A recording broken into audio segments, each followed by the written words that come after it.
Bueno, Montevideo tuvo 3 sitios, el de 1811 después de la victoria en Las Piedras, del 18 de mayo, o sea, el sitio Patriota, o sea, o el sitio comandado por Artigas.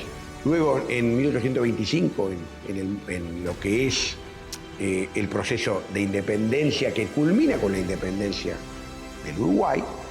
Y el tercero es este, pero como fue el más largo, estamos hablando de 8 años, es que se le conoce como Sitio Grande.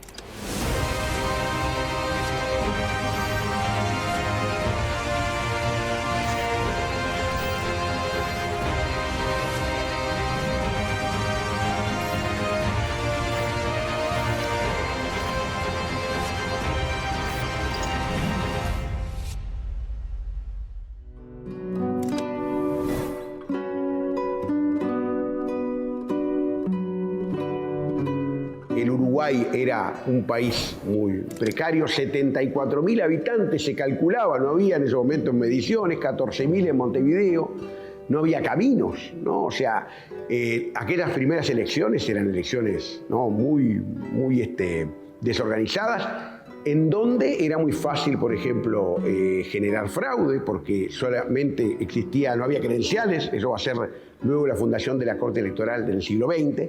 Bueno, la situación del Estado Oriental del Uruguay, que ese era el nombre que establecía la Constitución de 1830, atravesaba una situación interior compleja porque, bueno, sobre todo a mediados de la década de 1830, la sustitución de Fructuoso Rivera por Manuel Oribe en la presidencia de la República, es decir, el primer presidente constitucional de la historia del Uruguay y el segundo presidente constitucional de la historia del Uruguay, va a desencadenar una serie de conflictos interiores. Eso lleva también a que numerosos contemporáneos, por un lado, cuestionen la viabilidad del Estado Oriental como país. No todo el mundo estaba de acuerdo con el Estado Oriental del Uruguay que había surgido en 1830 y que no había logrado estar más de 4 o 5 años en paz, porque habían ido y venido guerras civiles con Lavalleja, con Rivera, con Oribe y con otros. Todavía no había nada formado y que todo podía ser.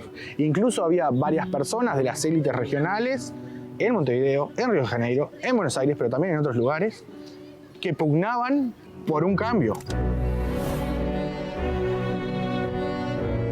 El gobernador argentino, Juan Manuel de Rosas, con su interés de volver en gran parte a lo que era el virreinato del Río de la Plata, que el virreinato de fines del siglo XVIII, principios del XIX, y la presencia, por ejemplo, también muy importante de los europeos, que tenían intereses comerciales acá.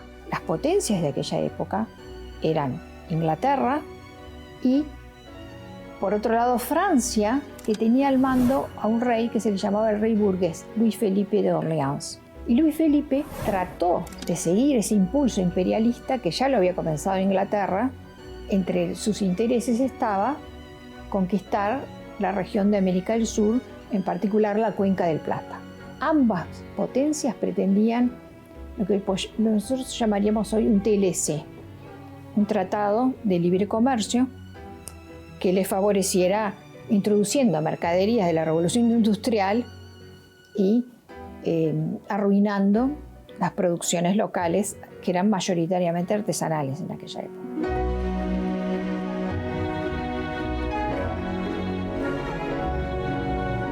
Los prolegómenos de la Guerra Grande comienzan en 1836. ¿Por qué? Bueno, tiene lugar el primer levantamiento, frustrado, pero levantamiento al fin, de Fructuoso Rivera contra el gobierno de Manuel Oribe, ¿no? La famosa derrota de Carpintería, donde supuestamente nacieron los partidos políticos en la historia del Uruguay.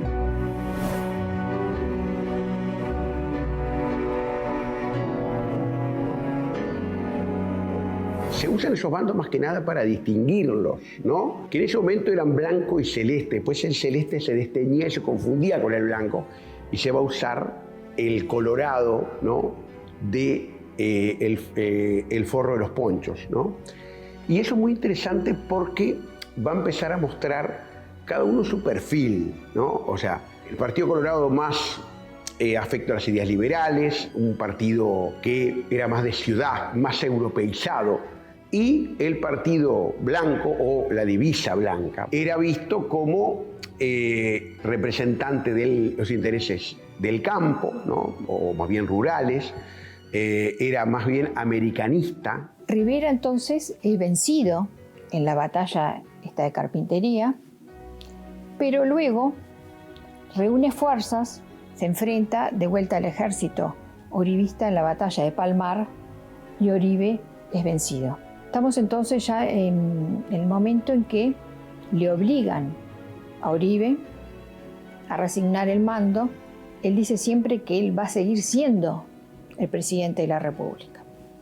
Después de un breve interregno, es elegido presidente formal Rivera. Y Oribe se va a la Argentina, donde ya tenía una relación con Rosas. Lo que une a Oribe con Rosas es la convicción de que esta región debe ser independiente de los intereses europeos y no convertirse ni en un protectorado ni en ningún tipo de colonia. Y empieza a abrirse un abanico de una guerra, ya estamos en el año 39, de una guerra que la comenzó Rivera. Rivera decide atacar al ejército de la Confederación Argentina y Rosas nombra a Oribe jefe del ejército de la Confederación Argentina. Esta primera etapa de la Guerra Grande sucede sobre todo en las provincias argentinas, o sea, al oeste del río Uruguay, donde va a haber una serie de enfrentamientos entre el Ejército Unido de la Vanguardia de la Confederación Argentina, que era como se llamaba el Ejército de Rosas, que era comandado por Oribe en varias provincias, no solamente contra Rivera, sino contra otros jefes militares y políticos de las provincias que no estaban tan a favor de Rosas. Y después en un momento ya la guerra pasa a la zona de Entre Ríos y ahí sí se da una guerra directamente con Rivera, que su punto culminante, si se quiere, es la batalla de Arroyo Grande, que es en diciembre de 1842. En esa batalla sale victorioso el ejército de la vanguardia de la Confederación Argentina. Los restos del ejército de Rivera huyen hacia Montevideo y eso le permite a Oribe pasar de nuevo al territorio oriental y avanzar hacia Montevideo para poner sitio en febrero de 1843, más específicamente el 16 de febrero de 1843.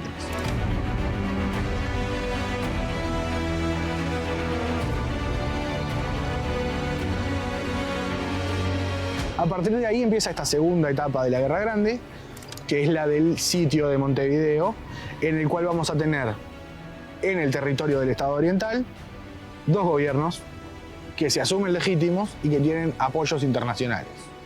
Por un lado, en Montevideo, el gobierno de Montevideo, autoproclamado el gobierno de la defensa de Montevideo, que contó con el apoyo oscilante de Francia y de Inglaterra, dirigido por un heterogéneo y muy cambiante grupo de políticos y militares que tuvo en el presidente Joaquín Suárez quizás su figura más constante, porque fue el único que logró mantenerse durante todos los años del sitio.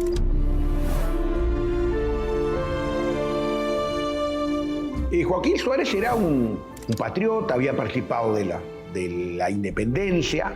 Llega un poco por la circunstancia de que la Constitución del 30 no preveía vicepresidente, era presidente, y si había vacancia de la presidencia, quedaba el presidente del Senado. Y será que en 1843 termina la presidencia de Rivera, la segunda, y ahí no se puede o no es posible organizar elecciones por la situación, ¿no?, bélica que vive el país.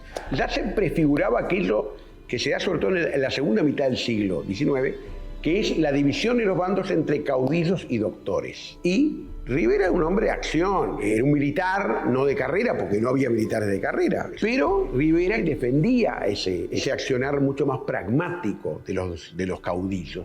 Por eso es que hay una interna, ¿no? Hay un conflicto interno que termina, ¿no?, con la salida de lo que es de Montevideo de Rivera y la llegada de Suárez como presidente interino a partir de 1843. Por el otro lado, en el resto del territorio oriental, o sea, no solo contra Montevideo, sino en el resto del territorio, se mantuvo bajo el mando de Oribe y de su círculo más cercano, que era, por ejemplo, estaba Villa de Moros, que estaba, por ejemplo, Berro, que se articularon en torno a 3 lugares, ¿no? Por un lado estaba el Cerrito de la Victoria, donde Oribe instaló su cuartel general.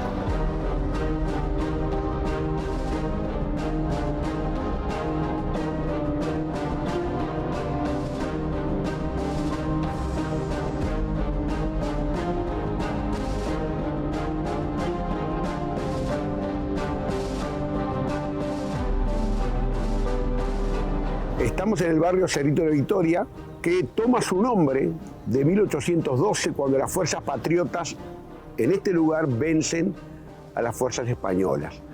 A mi espalda tenemos la iglesia Santuario Nacional, la iglesia del Cerrito. Aquí funcionó de 1843 a 1851 el centro político militar del gobierno del Cerrito.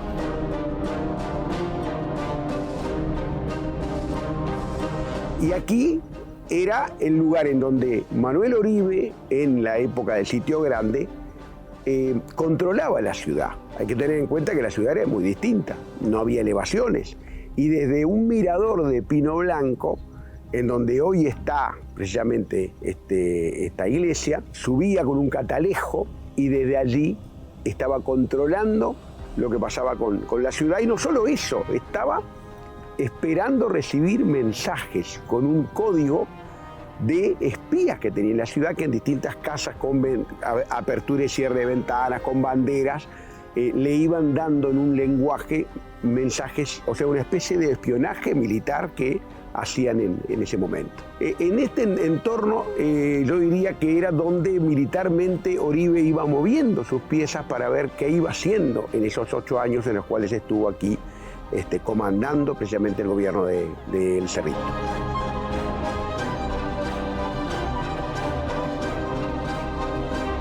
El Cerrito de la Victoria sería la sede del cuartel general de Oribe y quedó entre medio de la fortaleza del Cerro, una fortificación muy antigua, y rodeado del otro lado de la defensa de Montevideo, que llegaba del mar, llegaba hasta la calle 21 de septiembre la defensa, porque había varios puestos de avanzada de defensa. Y por otro lado, el Cerrito formaba círculos concéntricos que abarcaban el puerto del Buceo, que era el puerto de salida que tenía Oribe, que por eso está la aduana de Oribe.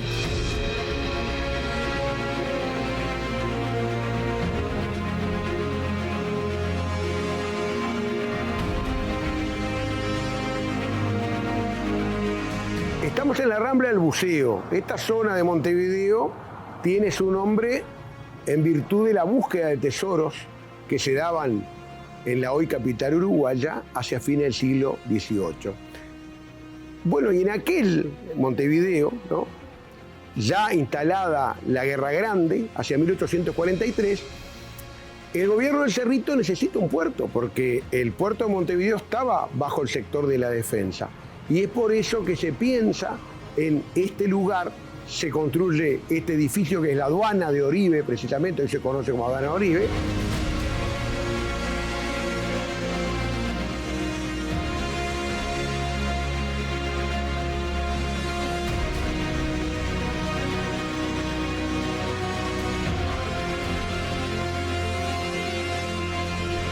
Y cruzando lo que hoy vendría a ser la Rambla, o sea, ese sector, obviamente la Rambla no estaba, se instaló el muelle, en donde llegaban los navíos que abastecían este sector. El comercio se hacía a través de ese muelle que estaba enfrente por un tema de distancia, no era mucho más fácil bajar las cargas, por supuesto, se bajaban en carros, muchas veces los barcos tenían un calado muy profundo y no podían acceder. Aquí había que ir a buscar las cargas en botes, ¿no?, allí en la bahía del Buceo. Por supuesto que donde hay un puerto siempre el contrabando era también una preocupación, y de allí en que estuviera aquí trabajando y controlando un tribunal de comercio esta zona.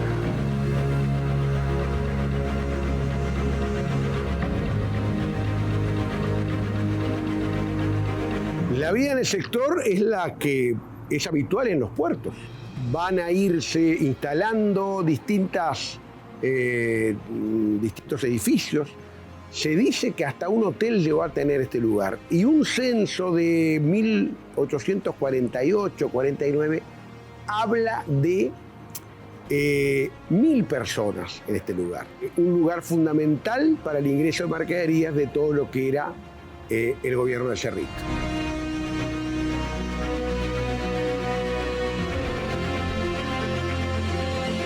La otra zona de Oribe, que controlaba directamente, era las quintas del Miguelete, donde estaba sentado el poder legislativo.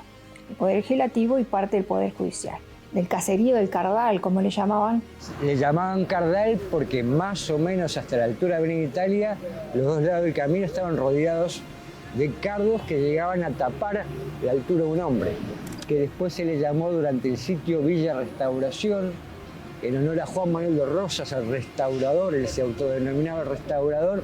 Cuando terminó la guerra, para celebrar la paz, a ese pueblo se le puso Villa de la Unión, y a su calle principal la fecha de la paz, 8 de octubre.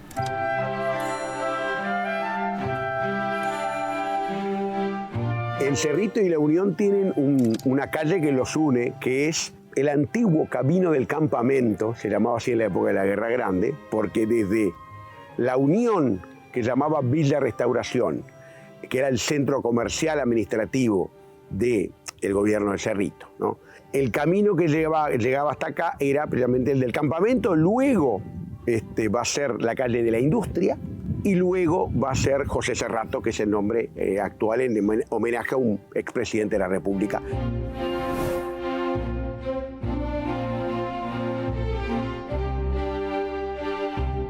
Zona de producción, la Unión, que tiene que ver con la harina. Los molinos se mantienen hasta hoy. Hay quizás el más destacado sea el molino del Galgo, hoy un centro cultural. Tenía un galgo en hierro arriba, de ahí el nombre, que es de 1839, o sea, cuando empezaba la guerra, porque había que alimentar a tropas en la guerra y había que alimentar a la población. Entonces, y la comida, el menú, tenía mucho que ver con la harina. Pero también había saladeros, o sea, había que precisamente alimentar con carne a la gente, a las tropas, y también, por supuesto, repositorios de agua. El agua fundamental, por eso es que es muy importante la Unión como centro comercial.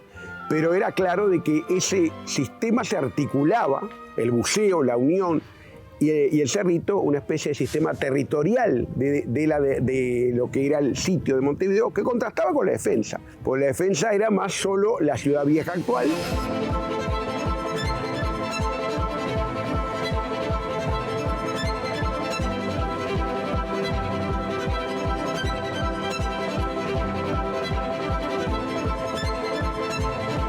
El gobierno de Montevideo o la defensa de Montevideo se ceñía a los límites de la ciudad de Montevideo. Tenía una ventaja muy grande, que tenía un puerto muy importante que nunca fue bloqueado, porque Francia e Inglaterra se encargaron de bloquear el puerto de Buenos Aires durante mucho tiempo y de mantener a raya a la Marina de Buenos Aires, que nunca logró cerrar el puerto de Montevideo.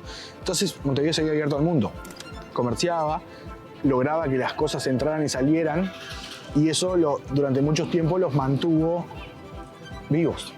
Entonces, un punto importantísimo de la ciudad de Montevideo en ese momento era el puerto. Después estaba también este lugar, la Plaza Zavala, donde estaba el fuerte o la casa de gobierno. Hoy en día es una plaza que más o menos el fuerte se demolió por 1880. Y luego estaban otros lugares importantes como el mercado, que era donde hoy es la Plaza Independencia, que allí era donde funcionaban todas las actividades sociales y culturales de Montevideo, donde se cruzaba la gente, donde había juego, bebida para comer y comercio. Ahora, el gobierno del Cerrito tiene un problema, y es el siguiente: pasa a dominar toda la campaña, ¿no? Lo que se conocía en ese entonces como la campaña. Entonces, no son solo las autoridades que están ubicadas en el Cerrito, en la Villa de la Restauración, sino que también es necesario reconfigurar el esquema administrativo en campaña. Por supuesto que también, al dominar todo el territorio del Estado oriental, va a poder contar con mayor disponibilidad de alimentos que aquellos que están sitiados en Montevideo, es decir, van a contar con la posibilidad o con una abundancia de recursos que quienes están sitiados en Montevideo no tienen o no habían logrado conseguir o alcanzar.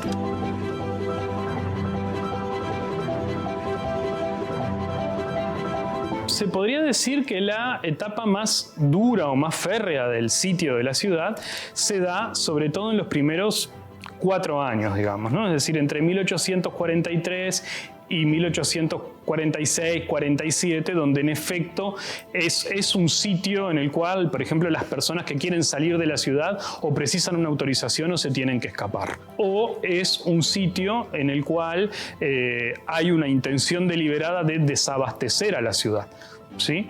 Donde, bueno, se evita, por ejemplo, que ingrese comida o ingresen animales para faenar, para poder abastecerse, ¿sí? Y eso llevó a que el desabastecimiento de Montevideo fuera un problema. Faltó hasta carne. El sitio grande fue uno de los pocos momentos en que los montevideanos comieron abundante pescado porque no tenían carne. Al punto que el poeta de la patria, el que escribió el himno nacional, Francisco Acuña Figueroa, que tiene algunos poemas muy cómicos, entre ellos tiene una oda al bagre, donde celebra cómo Montevideo se pudo alimentar gracias a la pesca de bagre, que antes del sitio solo era usado para carnada. En los primeros 3 años, la defensa tenía todas las de perder, ¿no? El sitio era férreo, estas situaciones de desabastecimiento, de problemas con el abastecimiento, de trasiego de población, del miedo a los enemigos, un ejército muy voluminoso que había ocupado todo el territorio, que había triunfado en distintas batallas y que parecía, bueno, que era cuestión de tiempo que arrasara con la ciudad. Entonces también es muy favorable el Cerrito a promover por un lado la deserción y a seducir, digámosle así, a distintos hombres para incorporarlos a su ejército. Hay distintos episodios ligados o vinculados a el espionaje. Hay algunos fusilamientos por traición o por ser enemigos de la patria. El 25 de mayo del año 1843, Andrés Lamas, como jefe político y de policía de la ciudad de Montevideo, va a elaborar el nomenclátor de la ciudad. Muchas de las calles que conocemos o que tienen su nombre hasta el presente, o nombres tradicionales de Montevideo, 25 de Mayo, Ituzaingó, Washington, Pérez Castellano, es decir, sobre todo de la zona de la Ciudad Vieja, van a surgir a partir de ese nomenclátor. Ese es un cambio cultural, es decir, que las calles dejen de tener nombres de santos o nombres del uso, pero también es una estrategia por parte de Lamas que es política y que es policial. ¿En qué sentido? Que es mucho más sencillo para un oficial de policía saber que una casa está ubicada en la intersección de 2 esquinas, no sé, Colón y Cerrito, a que sea una calle innominada. El nomenclátor sigue siendo hasta el día de hoy, pero surge en todos los lugares del mundo también con esa voluntad. Montevideo contó con una característica muy especial, y es que como cualquier ciudad-puerto, y más Montevideo, que era una ciudad clave para la conexión entre Europa y América, era una ciudad que estaba llena de extranjeros. Según el censo que hace Andrés Lamas en 1843, 2/3 de la población total de Montevideo, que era más o menos entre 30 y 40.000 personas, eran de origen extranjero. Hay una crónica de Sarmiento, un joven Sarmiento que pasó por Montevideo en un momento, que dice algo así como que en Montevideo se escuchan todas las lenguas del mundo. Mucha gente emigrada desde Argentina, o desde las provincias argentinas, mejor dicho, por ser contrarias a Rosas, pero también muchos franceses que llegaban con la marina, pero también llegaban como comerciantes o como inmigrantes económicos, muchos italianos, y entre esa comunidad de republicanos provenientes de Italia o de la península itálica estaba Giuseppe Garibaldi, que fue una figura clave por muchas cosas.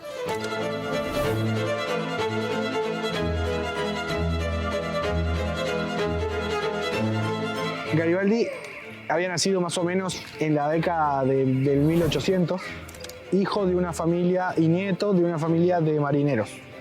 Entonces desde joven se dedicó a la marina, se anduvo por Europa, por Asia, y en algún punto de esos viajes se introdujo al macinismo, que básicamente lo que era un grupo político favorable, por un lado, a la unificación italiana, bajo una nación única que recordaba un poco a la Roma antigua, pero que era en su esencia republicana.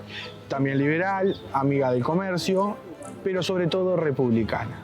En la década de 1830 se une a la Marina Sarda como un polizón, por decirlo de alguna manera, buscando incitar a una revolución, pero es descubierto.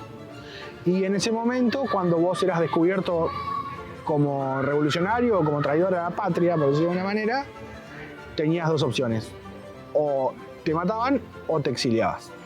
Y ahí Garibaldi se exilió por varios lugares, hasta que en un momento, alrededor de 1835, termina recalando en Río de Janeiro.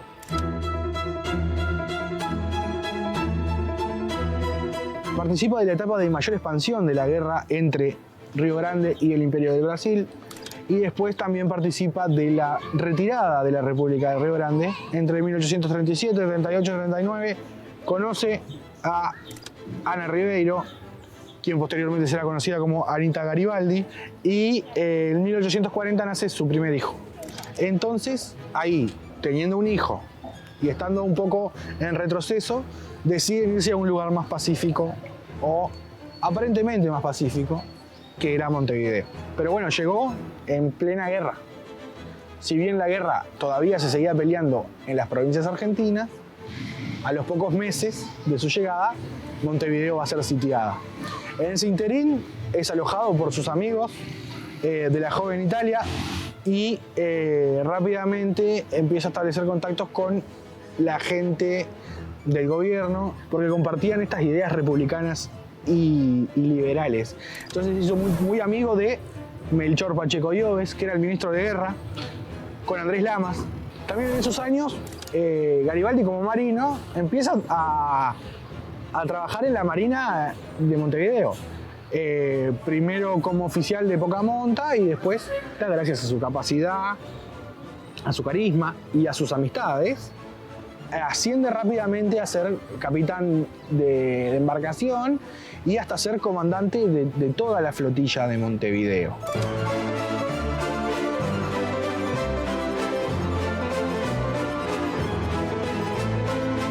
Y bueno, con la llegada de la guerra a la ciudad, en un momento no hubo otra que enrolar a los extranjeros.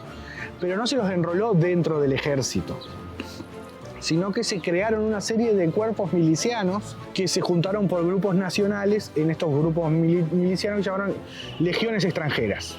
A partir de la formación o de la formación o de la organización de la Legión Italiana, que fue paralela a la formación de una legión francesa y una legión argentina y de un cuerpo de cazadores de origen vasco, Garibaldi se transformó en algo así como un militar anfibio, porque era a veces jefe naval y a veces jefe miliciano de la Legión Italiana.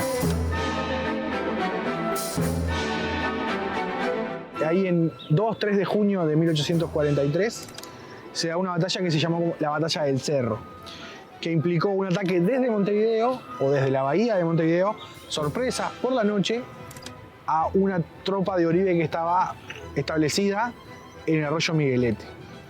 Una incursión rapidísima, que muy fructífera para Montevideo, porque neutralizó esa tropa de Oribe y donde, según las crónicas, la Legión Italiana fue muy importante, al punto que cuando volvieron se hizo un desfile para los italianos y para Garibaldi. En la prensa salió una serie de editoriales diciendo, bueno, gracias a los valientes italianos que ayudan a ganarle a la tiranía de Oribe y a la tiranía de Rosas. Había toda una campaña de prensa para mostrar a Oribe y a Rosas como degolladores, como vampiros sedientos de sangre.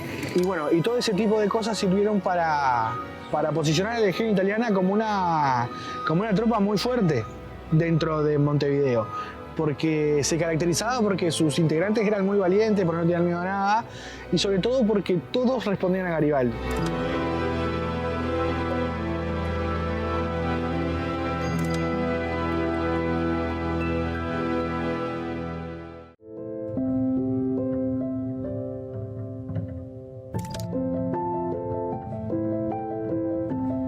La ciudad amurallada en sí ya no existía en la Guerra Grande, o sea, tenía sus fortificaciones, pero nunca, en general, fueron usadas las de la época colonial. Cuando en la época colonial, en 1829, se empezó a demoler la muralla y las fortificaciones. Algunas quedaron. El Cubo del Sur, que está en la Rambla Sur actual, era propiedad de la FONE, que a su vez había donado terreno para hacer el templo inglés, que se hace el primer templo inglés que miraba hacia la ciudad. Se hace en el 44, 1844.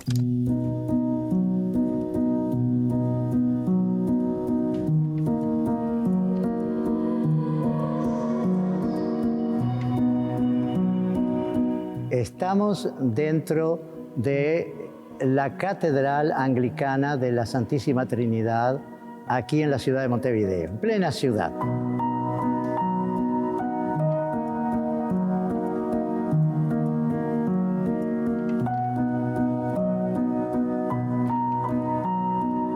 El 1 de enero de 1844 se colocó la piedra fundamental de la Iglesia de la Santísima Trinidad dentro de lo que en aquel entonces era la Iglesia de Inglaterra. ¿Por qué? Para atender necesidades de inmigrantes de habla inglesa en general y de todos los otros países europeos que no pertenecían a la Iglesia Católica Apostólica Romana, que era la mayoritaria en ese tiempo. Y precisaban de un templo porque precisaban ser bautizados, porque si no, no tenían identidad. Porque no había un registro civil, no estaba creado todavía. El único documento que la persona podía tener era el certificado de bautismo, que me decía que yo era John Williams algo, hijo de, que nací el día tal en tal lugar. Y cuando llegaba el momento de casarse, lo mismo. Entonces, si no, no podía comerciar, no podía hacer contratos, no existía.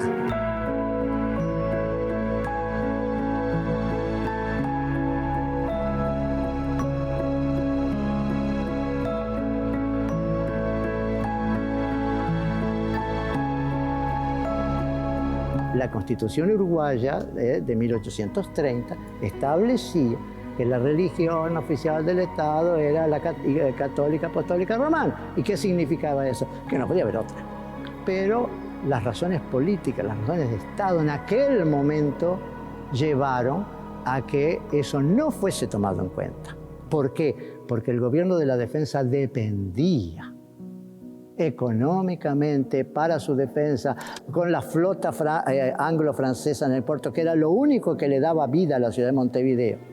Y entonces, al final, el gobierno de Joaquín Suárez decidió, en nombre de la libertad de expresión del pensamiento, que se permitiría la edificación de un templo no católico romano en la ciudad de Montevideo, que fue el primero para todo el Uruguay.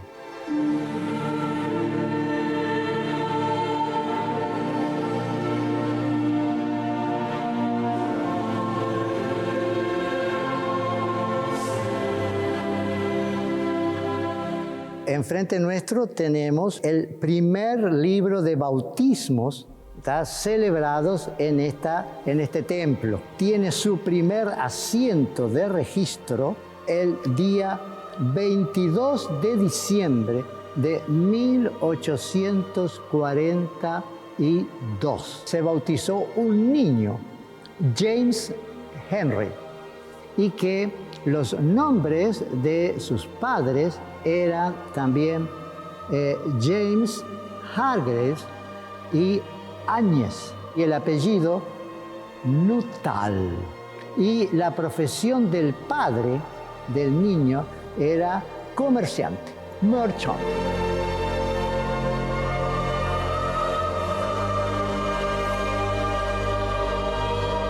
La clave también es imaginarse que el sitio no era una constante guerra. Hubo muchos momentos de tregua, hubo muchos momentos en los que gracias a las negociaciones de las potencias extranjeras no se oía ni un tiro. Hay una carta muy famosa de Manuel Herrera Lloves que dice, bueno, hace no sé cuántos días que no se oye ni un tiro. Entonces, durante muchos momentos la ciudad funcionaba como una ciudad normal.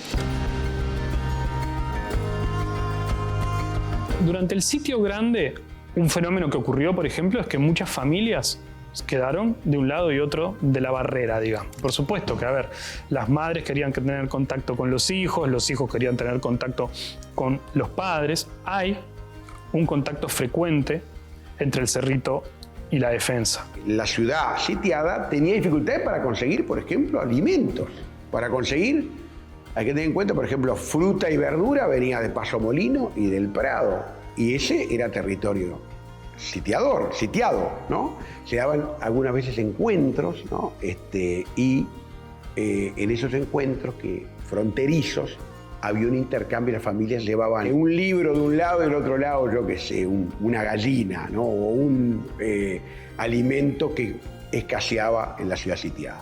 Hay, bueno, familias que intentan ponerse en contacto con sus parientes o familiares que intentan ponerse en contacto con sus parientes, y también hay personas que intentan muchas veces hacer negocios sacando, por ejemplo, a soldados de manera non santa, digámosle así, hacia un bando o hacia otro. Tú podías salir con permiso por la muralla que defendía Montevideo, o podías salir sin permiso subiéndote un bote en el puerto y cruzando la bahía hasta lo que hoy es Pueblo Victoria. Allí hay un pequeño puerto de un saladero, el saladero de Lafone, y llegabas al campo sitiador. En el campo sitiador había algunos atractivos que no había en el campo sitiado, como por ejemplo las entonces quintas del Miguelete, que hoy es el Prado. Allí se realizaban bailes de una fastuosidad que difícilmente se veían en Montevideo, por ejemplo, y eran un atractivo para cruzar del otro lado. Los federales gobernaban en Argentina, gobernaba su caudillo, Juan Manuel de Rosas.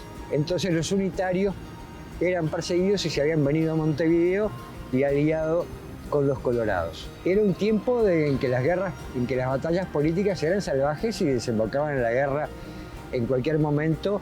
Eran tiempos sangrientos, enfrentamientos políticos sangrientos. Rosas en Buenos Aires tenía una policía secreta llamada la Mazorca, a la que le encomendaba sus tareas especialmente violentas, como asesinar opositores, y era el lema también de la Mazorca: viva la Santa Federación, mueran los salvajes unitarios.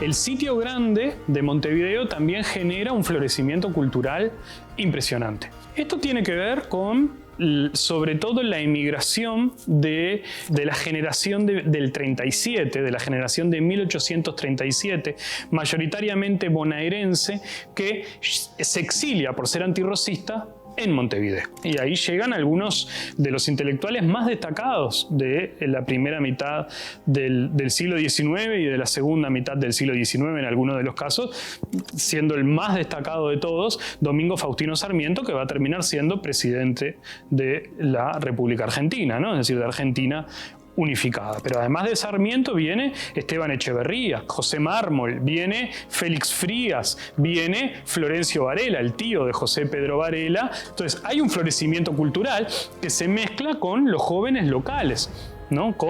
Y no tan jóvenes, con Andrés Lamas, por ejemplo, que se era joven. Eso por un lado. Después también Montevideo va a recibir numerosísimos adelantos técnicos. El caso más claro o el caso más importante es la aparición de la fotografía en la ciudad, ¿no? Y la primera fotografía en la historia del Uruguay, o la primera fotografía registrada en la historia del Uruguay, que es la que se toma desde el techo del Cabildo hacia la iglesia matriz, por mediación de Florencio Varela. Florencio Varela era un tipo que se desplegaba en una variedad de actividades. Era periodista, era publicista, es decir, escribía ensayos políticos, era un poco un canciller informal del gobierno de la defensa, que le negocia apoyos en el extranjero, de Inglaterra y Francia, al gobierno de la defensa. Justamente el hecho de que Florencio Varela convenza a los gobiernos francés e inglés de la época de apoyar al gobierno de la defensa, ese hecho lo convirtió en una persona especialmente odiada por los blancos y los federales. Por ese motivo, una noche, cuando Varela sale del Comercio del Plata y llega a su casa, que queda por la calle Misiones, un pescador de apellido Suárez, que había sido contratado por alguien del gobierno sitiador, asesina por la espalda de una puñalada a Florencio Varela, y es uno de los crímenes sensacionales de aquella época. Durante el sitio grande, el gobierno de la defensa, se constituye la universidad, a pocas cuadras de acá, la Universidad de la República, en 1849. Era una ciudad muy cultural. Estaba llena de cafés, llenas de librerías. Había muchos lugares de conversación política, muchos clubes políticos, y en muchos casos también está esto que decía al principio, ¿no? En esos lugares también como que se gestaron muchas ideas republicanas que después volvieron a Europa. El gobierno del Cerrito también va a tener una vida cultural muy rica, ¿sí?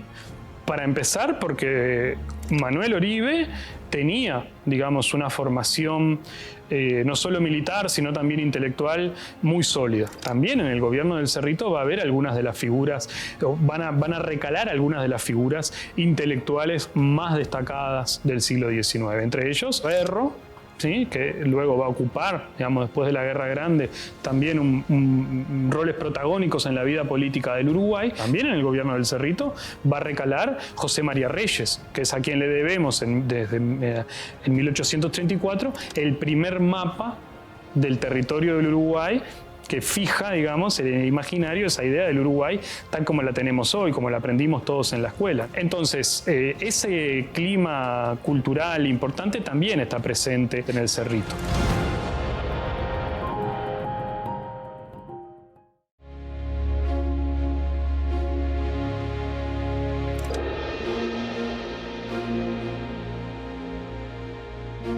Durante el año 45, 46, se da como una ofensiva desde Montevideo, en la que, apoyados por la escuadra anglo-francesa, logran tomar varias ciudades del litoral del río Uruguay, Colonia de Sacramento, algunas islas de la zona de Soriano, Gualeguaychú y Salto. En la ciudad de Salto se establecen, sobre todo Garibaldi con la Legión Italiana, pero también con algunos otros jefes, y allí protagonizan lo que se llamó la Batalla de San Antonio.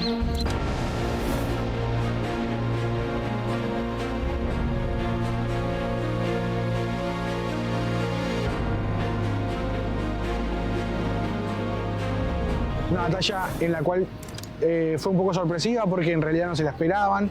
Se encontraron de casualidad con una tropa de más de 1.200 personas enviadas por Oribe al mando del general Servando Gómez, que se trataba no de milicianos como eran los legionarios italianos, sino que de soldados de verdad, y se enfrentaron a una tropa comandada por Garibaldi de varios cientos de personas, pero que no eran tantos, y que si bien no terminaron de ganar la batalla, porque como que fue una batalla que nadie ganó, lograron ordenarse de forma muy buena y sostener una retirada sin tener casi bajas y causando muchas bajas en el enemigo. Esta batalla de San Antonio, que fue el 8 de febrero de 1846, fue recordada en Montevideo como una gran hazaña por parte de Garibaldi y la Legión Italiana, más allá de que no ganaron. Al punto de que se hizo de vuelta, se hizo un desfile militar con la parte de la Legión Italiana que se había quedado en Montevideo. Se mandó a hacer placas para los soldados para que pusieran en sus uniformes de que habían participado, que eran heroicos participantes de esa batalla. Se mandó a bordar con letras de oro en la bandera de la Legión Italiana la hazaña del 8 de febrero al mando del general Garibaldi. En la prensa se publicaron las cartas de los que habían peleado en esa batalla a sus familias. Incluso se publicó el parte militar de Garibaldi al gobierno de Montevideo. Y fue sin duda el momento álgido desde el punto de vista militar y también simbólico de la Legión Italiana y de Garibaldi.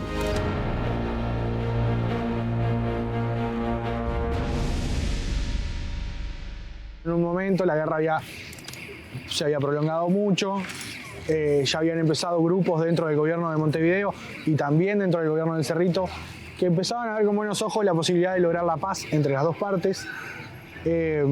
También en 1848 y en 1847 Montevideo pierde el apoyo de Francia y de Inglaterra y bueno, empieza a mover sus agentes diplomáticos en varios lugares para ver qué consigue.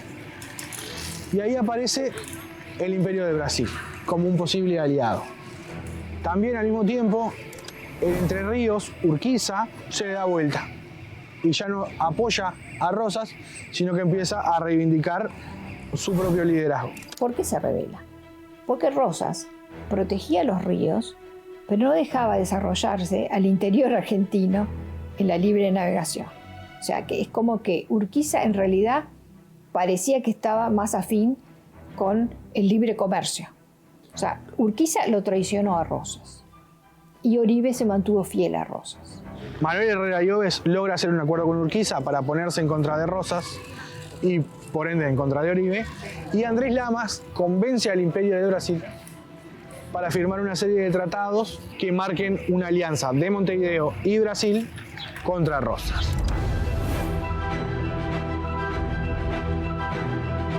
Estos tratados son primero el tratado de alianza perpetua, dice el tratado, entre unos y otros, es decir, que se comprometen las dos partes a auxiliarse cuando una de las dos está en guerra. El tratado de límites, que es en el que, bueno, finalmente se establecen los límites del Estado Oriental, que son los límites que tiene la República Oriental del Uruguay hasta el día de hoy. El tratado de extradición, el gobierno de Montevideo se obliga a devolverle a los esclavos al Imperio de Brasil.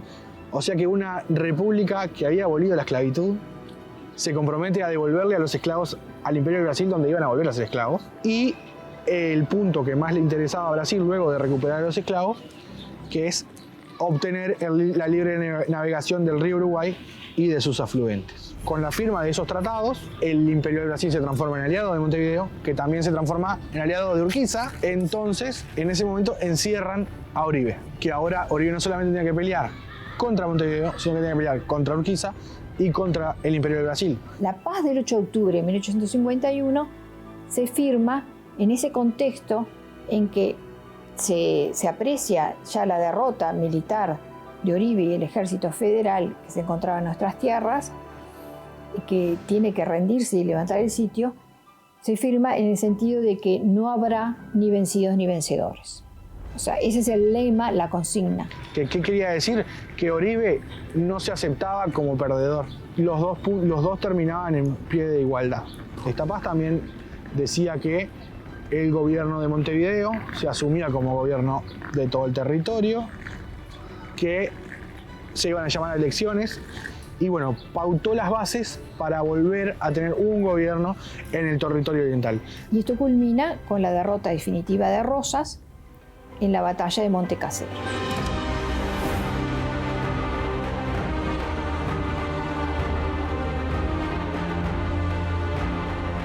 Mi interpretación, que puede ser distinta a la que tienen otros colegas o a miradas más tradicionales, es que la Guerra Grande finaliza con la derrota de Juan Manuel de Rosas en Caseros. Es cierto que la historiografía o en el Uruguay lo recordamos además con una de nuestras calles más emblemáticas, el 8 de octubre de 1851, es decir, por el pacto que pone fin a la guerra en territorio oriental. Eso está bien, pero la guerra no es solo una guerra en territorio oriental, es una guerra de dimensiones regionales y de dimensiones atlánticas. Entonces, por eso, con 1852, donde las divisiones orientales también participan de la batalla de Caseros en febrero del año 1852, se pone término definitivo a esa guerra o a esos enfrentamientos. 1852 marca definitivamente el ocaso del Rocío, ¿no?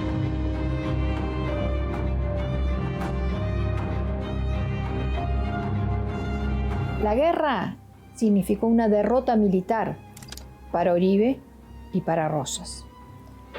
Pero sin embargo, sus ideas triunfaron, porque ellos eran defensores, en particular Oribe, de la independencia americana. Uruguay quedó independiente del proceso de colonización europeo, pero quedó atado a Brasil.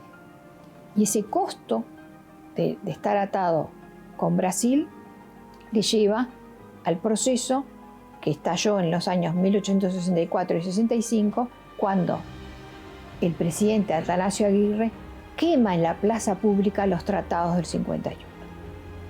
Es decir, es como una señal, ¿no?, de que esto se tenía que terminar.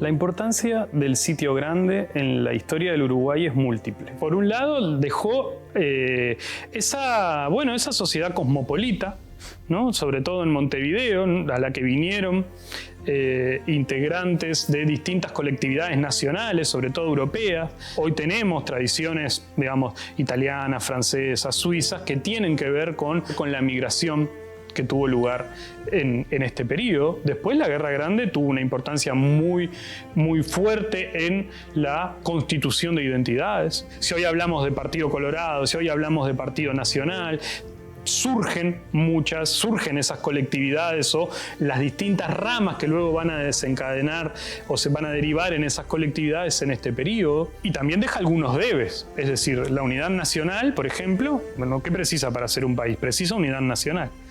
Esa unidad nacional, la guerra la cuestiona, pero además la destruye, y la unidad nacional va a vivir distintos momentos de zozobra en las décadas posteriores.